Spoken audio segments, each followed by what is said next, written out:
નમસ્કાર વિદ્યાર્થીની બહેનો. ધોરણ 10 ની અંદર આજે સામાજિક વિજ્ઞાનની અંદર આપણે પ્રકરણ 4 ભારતનો સાહિત્યિક વારસો જોવા જઈ રહ્યા છીએ.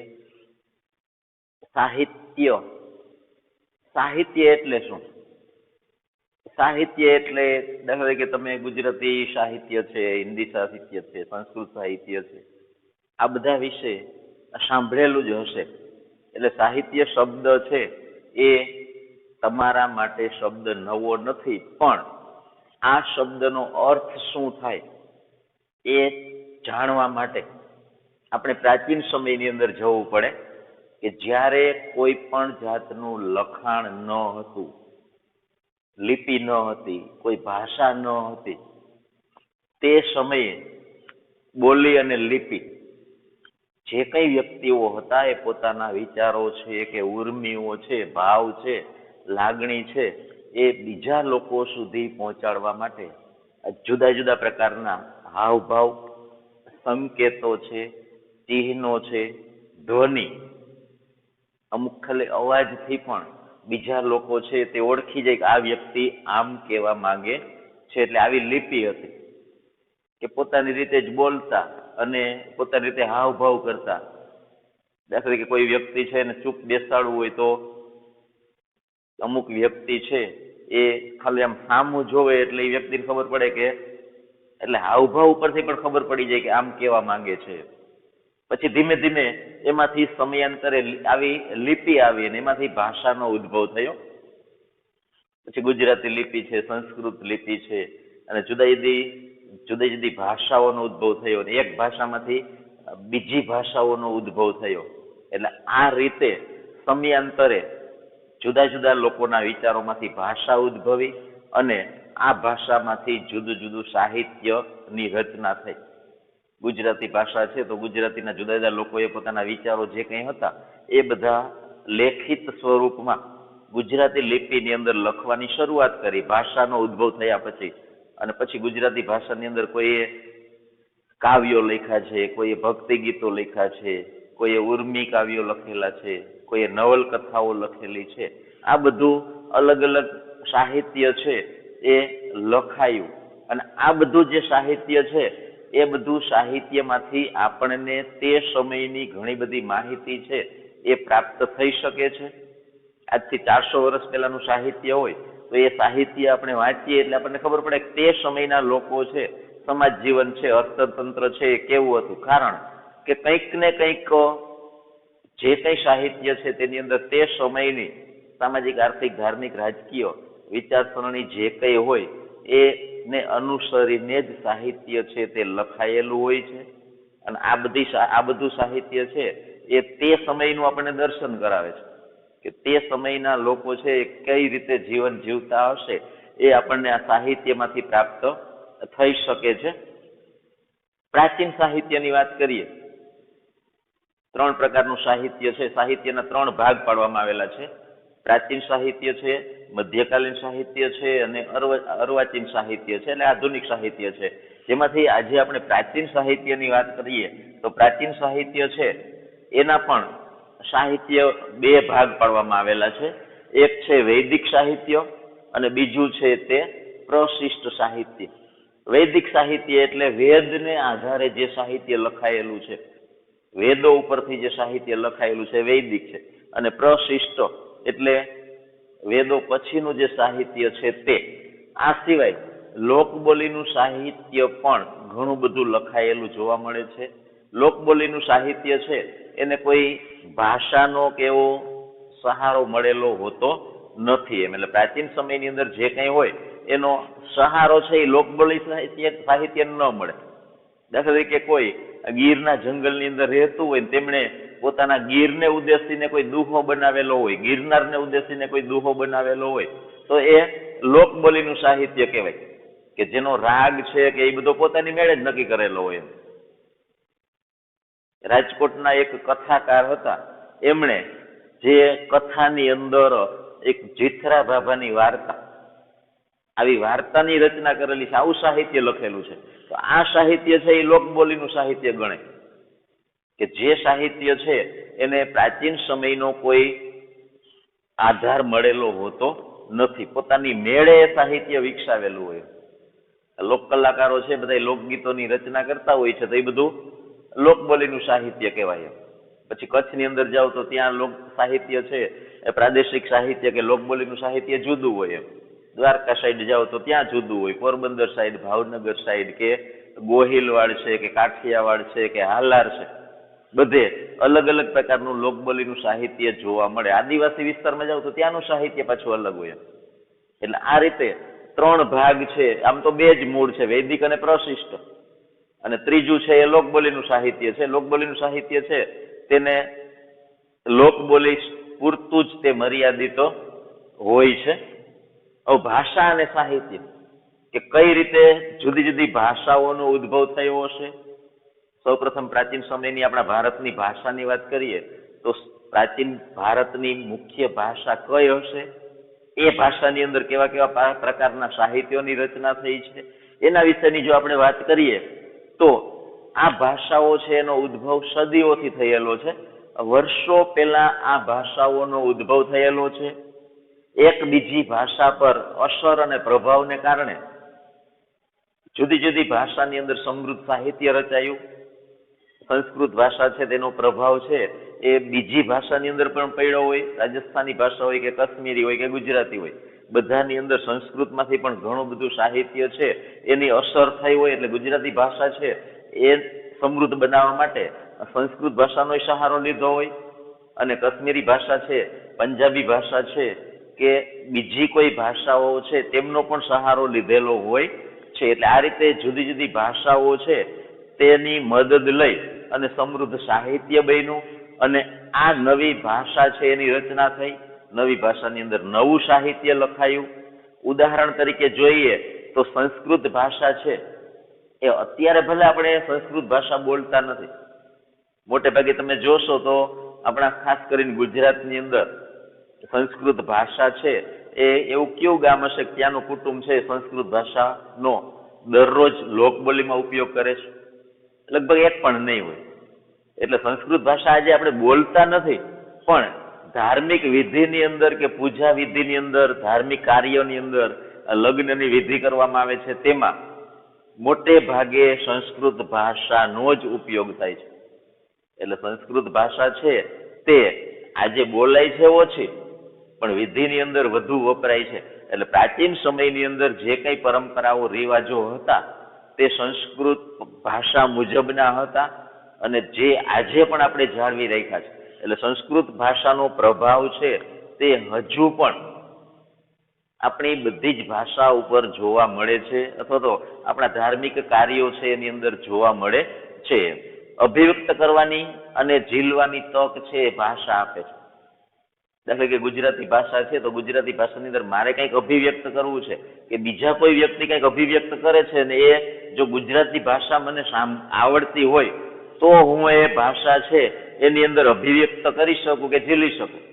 પણ ગુજરાતી ભાષા જ ન આવડતી હોય, તમે તમારા ટીવીની અંદર મલયાલમ ભાષાની અંદર કોઈક સિરિયલ આવતી હોય કે સમાચાર આવતા હોય સાંભળજો.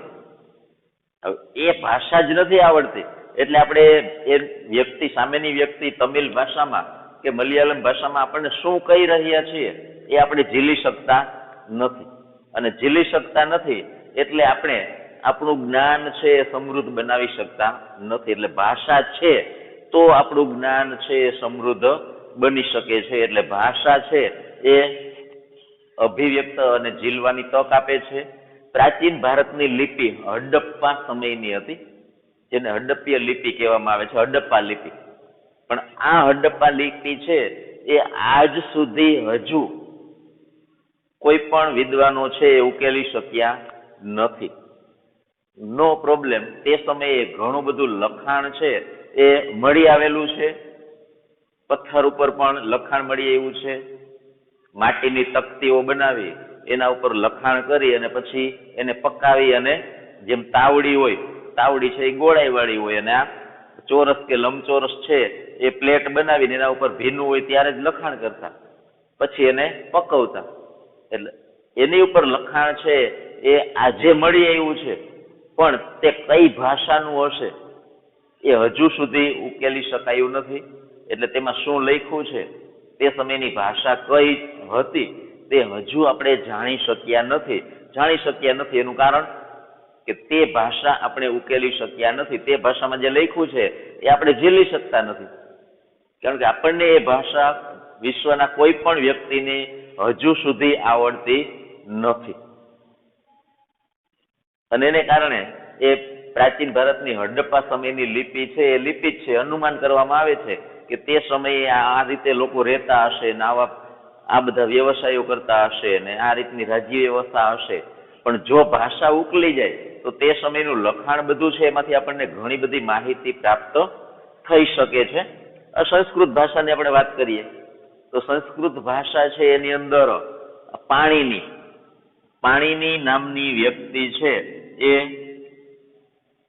સંસ્કૃતની અંદર અગત્યની વ્યક્તિ છે, જેમણે મહાન વ્યાકરણ શાસ્ત્રી ગણી શકાય છે સંસ્કૃતના. તેમણે સંસ્કૃત ભાષાનો વ્યાકરણનો ગ્રંથ છે અષ્ટાધ્યાયી ગ્રંથ તેમની રચના કરેલી છે. આમાંથી 2-3 પ્રશ્નો પૂછી શકાય કે સંસ્કૃત ભાષાનો વ્યાકરણનો ગ્રંથ કયો છે, તો અષ્ટાધ્યાયી છે. અષ્ટાધ્યાયી ગ્રંથની રચના કોણે કરી છે, તો પાણિનીએ કરી છે. પાણીની રચિત અષ્ટાધ્યાયી ગ્રંથ છે તે કયા વિષયનો છે, તો સંસ્કૃતનો વ્યાકરણ ગ્રંથ છે. એટલે જો તમને ખબર હોય કે સંસ્કૃતનો વ્યાકરણ ગ્રંથ છે એ પાણીનીએ લખેલો અષ્ટાધ્યાયી ગ્રંથ છે અને આ ગ્રંથની રચના ઈસવીસન પૂર્વે 4th સદીમાં થઈ, એટલે આજથી લગભગ 2400 વર્ષ પહેલા, 2400 વર્ષ પહેલા આ અષ્ટાધ્યાયી ગ્રંથ છે તેમની રચના થયેલી છે. એટલે તે સમયના લોકો છે જે સંસ્કૃત ભાષાનો બહોળો ઉપયોગ કરતા હશે, કારણ કે તે સમયે સંસ્કૃત ભાષાના ગ્રંથો મળી આવ્યા છે. એટલે તે સમયના લોકોની ભાષા છે, બોલી છે એ સંસ્કૃત હશે, કારણ કે જે ભાષામાં લોકો બોલતા હોય એ ભાષાની અંદર તે સમયનું સાહિત્ય લખાતું હોય છે. બીજી રીતે કહીએ તો સંસ્કૃત ભાષા છે, જો સંસ્કૃત ભાષા વિશે બીજું આપણે કહીએ તો એ આર્ય ભાષા હતી. આર્ય ભાષા એટલે આર્ય લોકો જે ભારતમાં વસવાટ કરતા હતા એ લોકો આર્ય ભાષા સંસ્કૃત ભાષા બોલતા હતા. ઋષિઓની ભાષા હતી અને વિદ્વાનોની ભાષા હતી. સંસ્કૃતને વિશ્વ કક્ષાએ સર્વ સ્વીકૃતિ મળેલી છે. ખાસ કરી અને કોમ્પ્યુટર ક્ષેત્રે સંસ્કૃત ભાષા છે એ 100% ફિટ બેસે છે. કોમ્પ્યુટરની અંદર સંસ્કૃત ભાષા છે એ 100% કામ કરે છે. હિન્દી છે કે ગુજરાતી છે કે અંગ્રેજી છે એ સંસ્કૃત જેટલી કોમ્પ્યુટરને અનુકૂળ નથી. એટલે કોમ્પ્યુટર માટે અનુકૂળ ભાષા કોઈ હોય તો સંસ્કૃત ભાષા છે. આ સિવાય સંસ્કૃત ભાષા છે એ ધર્મની ભાષા છે, તત્વજ્ઞાનની ભાષા છે. આગળ જતા તમે 11, 12 આર્ટ્સની અંદર જશો તો તત્વજ્ઞાન આવશે, તો એની અંદર પણ તમને સંસ્કૃત ભાષાની જ માહિતી મળશે. એ સિવાય જ્ઞાન અને વિજ્ઞાનની ભાષા છે. સંસ્કૃતના મોટા ભાગના શ્લોકો કે જે છે એ બધું જ્ઞાન અને વિજ્ઞાનની સમજ આપણને આપે છે. એટલે આ રીતે પ્રાચીન સમયની ભારતની ભાષાની વાત કરીએ તો સંસ્કૃત ભાષા છે એ પ્રાચીન ભારતની મુખ્ય ભાષા હતી. હવે પ્રાચીન ભારતીય સાહિત્યની વાત કરીએ તો પ્રાચીન ભારતીય સાહિત્ય છે એની અંદર કેવા સાહિત્યની રચના થયેલી હતી, કે પ્રાચીન સમયનું કયું સાહિત્ય આપણને આજે મળી આવે છે. તો સૌ પ્રથમ સાહિત્યની વાત કરીએ તો વેદ. આમ તો વેદનું નામ તમે સાંભળ્યું જ છે. વેદો કેટલા છે અને ક્યાં? 4 છે. ક્યાં છે આપણે જોઈએ હમણાં. સૌ પ્રથમ વેદનો અર્થ શું થાય, તો વેદનો અર્થ થાય જ્ઞાન. આપણને જે ગ્રંથ પાસેથી જ્ઞાન મળે છે જેને વેદ કહેવામાં આવે છે. 4 વેદ છે: ઋગ્વેદ, સામવેદ, યજુર્વેદ અને અથર્વવેદ. જેમાં ઋગ્વેદની સૌપ્રથમ વાત કરીએ તો ભારતનું સૌથી પ્રાચીનતમ પુસ્તક છે એ કયું છે એવો પ્રશ્ન પૂછવામાં આવે. ભારતનું સૌથી પ્રાચીનતમ ગ્રંથ કયો છે? તો ઋગ્વેદ છે એ ભારતનો સૌથી પ્રાચીન ગ્રંથ છે. એની અંદર કેટલી ઋચાઓ? ઋગ્વેદની આપણે વાત કરીએ તો ઋગ્વેદ છે એ પ્રાચીનતમ પુસ્તક છે. ભારતનું સૌથી પ્રાચીનમાં પ્રાચીન પુસ્તક કયું છે? તો ઋગ્વેદ છે. અને આ ઋગ્વેદની અંદર 1028 જેટલી ઋચાઓ છે. ઋચાઓ એટલે આપણે જેને શ્લોક કઈ, અમુક શ્લોકો છે એ શ્લોકોનું આખું જૂથ હોય જેને ઋચા કહેવામાં આવે છે. અને આવી 1028 ઋચા છે. 10 ભાગની અંદર વહેંચાયેલું છે. અને મોટા ભાગની ઋચાઓ છે એ દેવોને લગતી સ્તુતિ છે. એટલે દેવોની સ્તુતિ કરવી હોય ત્યારે આ બધી ઋચાઓ બોલવામાં આવે છે. અને મોટે ભાગે યજ્ઞ પ્રસંગે આ બધી ઋચાઓ બોલવામાં આવે છે. ઉષાને સંબોધન કરતી ઘણી બધી ઋચાઓ છે તે મોહક છે. સપ્તસિંધુ પ્રદેશની અંદર, સપ્તસિંધુ એટલે હિમાલયમાંથી નીકળતી જે 7 નદીઓ છે, સિંધુ અને તેને મળતી મોટી બીજી 6 નદીઓ, એટલે આ 7 નદીવાળો વિસ્તાર છે જ્યાં આર્ય લોકો વસવાટ કરતા હતા. તો તે આર્ય લોકોની સામાજિક, આર્થિક, રાજકીય અને ધાર્મિક બાબતો છે એની માહિતી છે તે આપણને આ ઋગ્વેદ ગ્રંથમાંથી પ્રાપ્ત થાય છે. બીજા ગ્રંથની વાત કરીએ તો સામવેદ છે. તો સામવેદ છે એમાં ઋગ્વેદની ઋચાઓનું ગાન કેમ કરવું, એના રાગ અને લય સાથે કેમ ગાવું તેની માહિતી આપવામાં આવેલી છે. એટલે સામવેદ છે તે ગાવાનો ગ્રંથ છે કે જેમાંથી ગાવાનું જ્ઞાન મળે છે. એને કારણે સામવેદને સંગીતની ગંગોત્રી કહેવામાં આવે છે. સંગીતની ગંગોત્રી તરીકે કયો વેદ છે તે ઓળખાય છે? તો સામવેદ છે એ ઓળખાય છે. પછી યજુર્વેદની વાત કરીએ તો યજુર્વેદ છે તે યજ્ઞનો વેદ છે. યજ્ઞ પ્રસંગે જે કંઈ મંત્ર બોલવામાં આવે છે એ બધા યજુર્વેદમાંથી લેવામાં આવે છે. અને ગદ્ય અને પદ્ય સ્વરૂપે યજુર્વેદ છે. યજ્ઞ સમયે બોલવાના મંત્રો, ક્રિયાઓ અને વિધિઓનું વર્ણન છે એ બધું યજુર્વેદની અંદર છે. અને છેલ્લે અથર્વવેદની વાત કરીએ તો અથર્વવેદની અંદર કર્મકાંડો અને સંસ્કારોનું વર્ણન છે. હિન્દુ સંસ્કૃતિની અંદર જે જુદા જુદા કર્મકાંડ છે તે અને 16 સંસ્કાર, જન્મથી લઈ અને મૃત્યુ પર્યંત સુધી જે 16 સંસ્કાર છે એ વ્યક્તિને આપવામાં આવે છે. તો એ બધાની માહિતી છે એ આપણને અથર્વવેદમાંથી મળે છે. આ રીતે આપણે અહીંયા ભાષા, સાહિત્ય, પ્રાચીન ભારતીય સાહિત્ય જેમાં વેદ એની વાત કરી. કાલે આપણે ઉપનિષદની વાત કરીશું. એની પહેલા આપણે ભારતીય ભાષા અને સાહિત્ય જેના વિશે ટૂંકમાં પ્રશ્નનો જવાબ આવતીકાલે હોમવર્કની અંદર છે. અને બીજો છે વેદ. વેદો કેટલા છે, ક્યાં ક્યાં, અને તેની અંદર શેની માહિતી મળે છે. તો આ 2 પ્રશ્નો છે આવતીકાલે તમારે હોમવર્કની અંદર લખવાના રહેશે.